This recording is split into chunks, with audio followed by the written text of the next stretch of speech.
घूमी हम दिल्ली मुंबई आगरा, जाके देख ली हो आरा में दोबारा। घूम लियालू अमृतसर सारा, घूम लियालू बबुआन में, असली ताकत देखे के होई त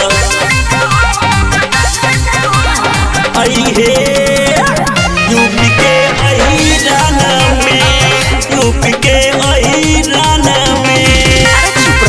अरे रम्मा लाल रे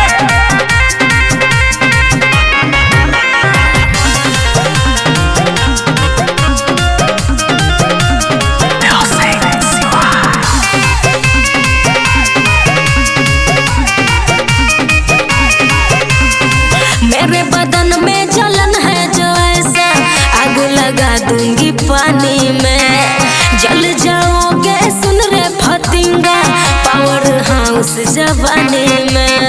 अरे तो देखा धुआं मत छोड़िया, दूध दही के पावर छोरी, छा लगा दो जवानी के, एक नजर में छोड़ा दो पसीना, तोहरे जैसन दीवाने के। मेरी नैन शराबी, मेरी चाल मतवाली, मेरी पतली कमर, मेरा होठ है गुलाबी।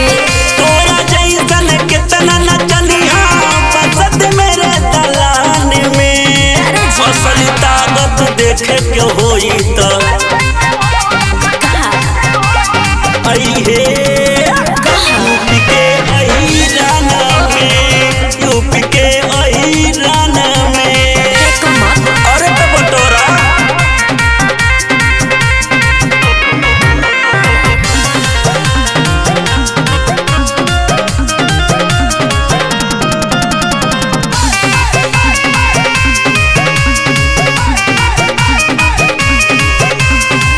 तेरे जैसे कितने अच्छी छोरे बसते हैं मेरे कमान में, मेरे विष का पिएगा प्याला, जाओगे शमशान में। अरे अतना गमन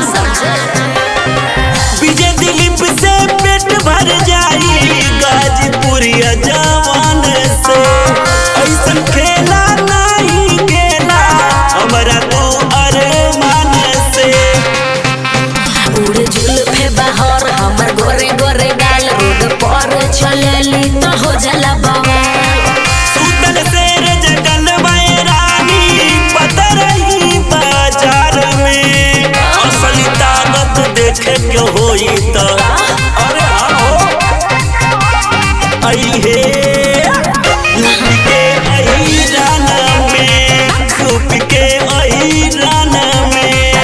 देख ले बनी अरे तो छुआ दे।